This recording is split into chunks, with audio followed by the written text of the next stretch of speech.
Hey guys, JL Fishing back at it again with another video. This video has to do with something I bought on the last video at the local Walmart, where I told y'all I bought something special planned for this video. But first things first, we have our little guests like always.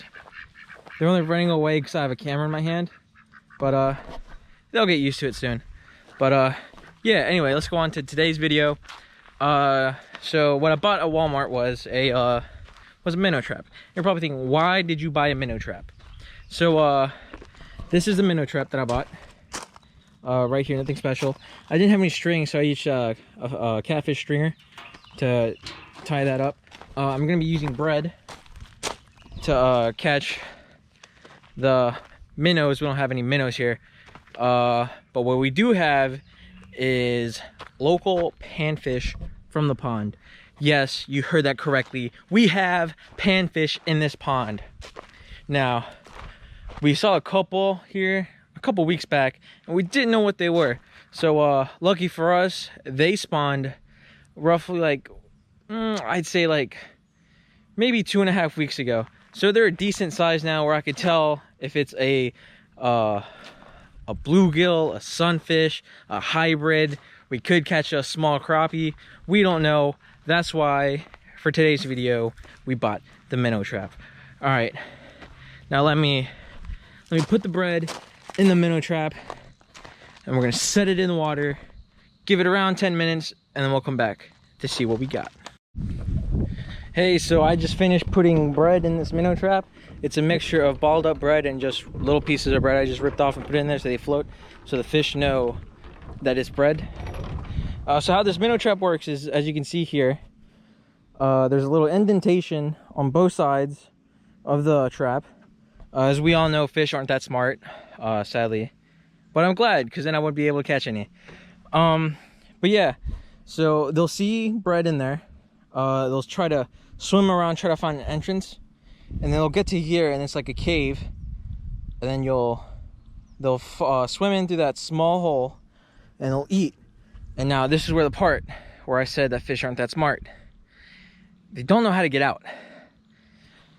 All you know is that they enter through there, and if they try to come out the same way, they'll just hit this and they'll think that they're trapped in. So yeah, without any hesitation, let's just toss this in slowly but surely. As you can see, this is about 6-foot drop, 6-7 foot drop. I have nowhere to clamp this, because, you know, I told you it's a catfish stringer. So I'm going to use that orange pole to hopefully secure it. Let me just stay.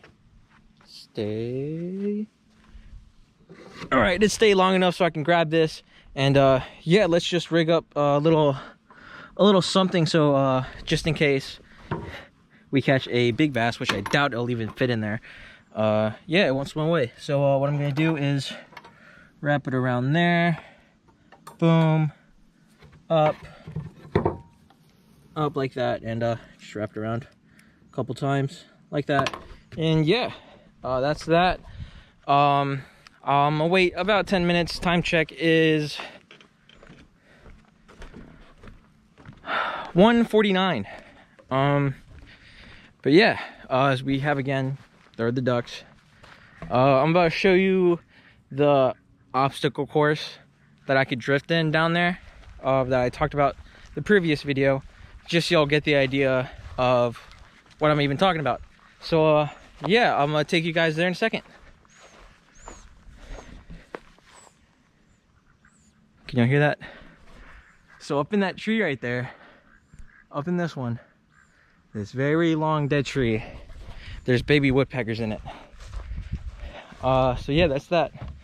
I have scraps of bread that I didn't use. I put it in there. There are fish nibbling in it. I don't know if you can see the bread moving, but there are fish nibbling.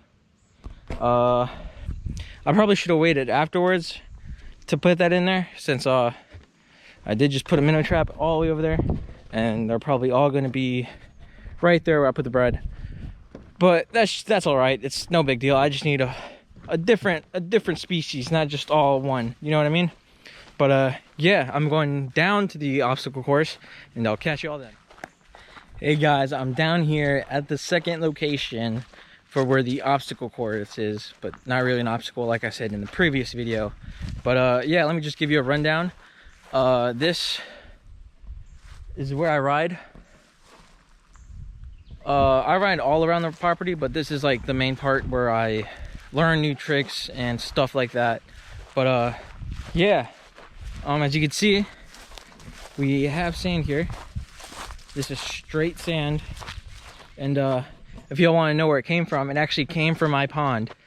2 years ago we had this really bad rainstorm. It overflooded the pond, and all the pond water and all of our bigger fish really escaped, because in the next year there was hardly any fish in that pond. So now it's just the life cycle is just going back to the way it was. It's good and bad. For me it's bad because all the bigger fish left, but it's good because now the ecosystem can start over and balance itself out. But yeah, there's that. And here is the obstacle course I'm telling you about. Tree 1, tree 2, tree 3, tree 4. There's 6 trees here. That's a lie, I can't count, there's 7. But yeah, usually I'll get a running start with the go-kart right here. You can see the tracks. And yeah, I'll just come at it like this. Yeah, and then until I get here, I yank this steering wheel. You can see tracks. I yank the steering wheel, floor it even more, and yeah, I'll drift through this little part. It's I'm 5'11". Yes, I know I'm not 6 foot, therefore I'm not tall, but I'm 5'11". If I laid down, this is probably I'd say a 10 foot gap between tree to tree. The go-kart is roughly 6 feet long, I think. I'll go up there and double check for y'all. But yeah, this is it.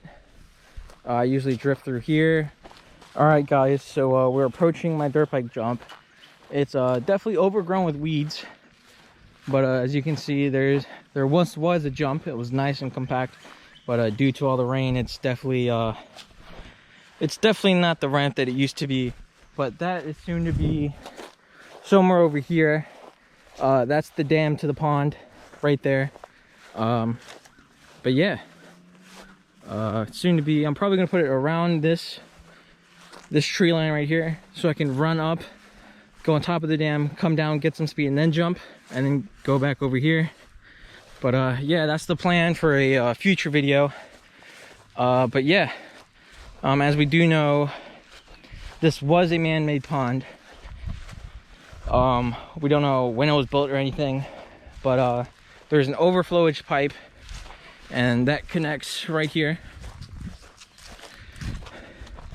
Any water that's above the level of the pond will go down here, through this, down there into a creek that leads back there.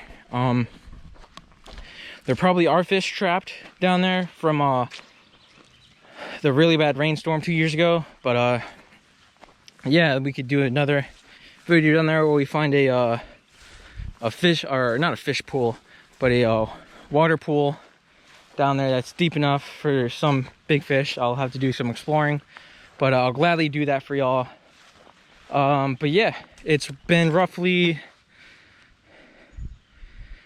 okay, we timed that perfectly. It's 1 minute till 2 o'clock. It's been around 10 minutes. Let's go check on the minnow trap. Well guys, I've lied. It's been more than 10 minutes. It's roughly been 20. I am the realest guy on YouTube. You can bet yourself that. So I'm gonna show you the product anyway of the minnow trap. It's probably the bread that didn't catch as many minnows as I thought it would be. So tomorrow we're gonna come back and try with a different bait. All right, so here goes nothing. As you can see, we have one tiny little minnow flopping around in there. It looks to be just a normal sunfish, but I'm gonna turn the camera off and take this guy out and show you a close-up. So here is this little guy. That's all we caught in this minnow trap, but yeah, he's not that big. This is normal sunfish. But yeah, let's put it back in the water and swim away. All right, so we didn't have that much luck today. I'm gonna do a part 2. Hey guys, I am back. It's been roughly around 45 minutes to an hour since I've set the minnow trap. Hopefully there's several fish in there and not one like there was last time. The one last time was just a regular sunfish. There are hybrids in this pond, so I hope we have a hybrid so I could check out what type of hybrid species it is. But yeah guys, here goes nothing. I'm about to pull it up. As you can see, there is a fish swimming in there. I'm pulling it up. It looks like we have two hybrids in there. That's really sad, but yeah, I'm gonna pull them out and see what type of hybrids they are and let y'all guys know. Hey guys, so I just took apart the minnow trap. I'm keeping them in here just so they could breathe and stuff. But yeah, as you can see, we have two. These look like a hybrid bluegill by the colors on the side. I'm gonna take them out in a second just to see, or just to show y'all what I'm talking about. Let's take them out and see what they are. Hey guys, so here's the coloration on it. It's like a mix of purple and blue. It's a hybrid bluegill. It's a small one. But yeah, here it is. Yeah, I'm gonna toss it back in. Thank y'all for tuning in again. It's another letdown for me, which is probably a bigger letdown for y'all. But yeah, I am the realest guy on YouTube, so I am gonna post this video. And yeah, thank y'all for watching. I'm sorry it wasn't a good trap, but it is what it is. There's nothing I could do about it. I did use fish food, which I thought was gonna fill this up.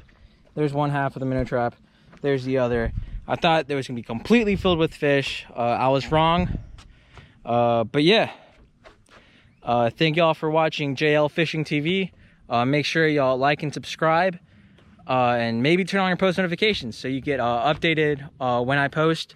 Thank y'all so much for the new viewers. Thank you again for the returning viewers. I really appreciate it from both of y'all. I hope you'll have an amazing rest of your day or evening or afternoon whenever you watch this video and whenever this video comes out. Thank you guys, and I hope y'all guys have a nice day. See you later.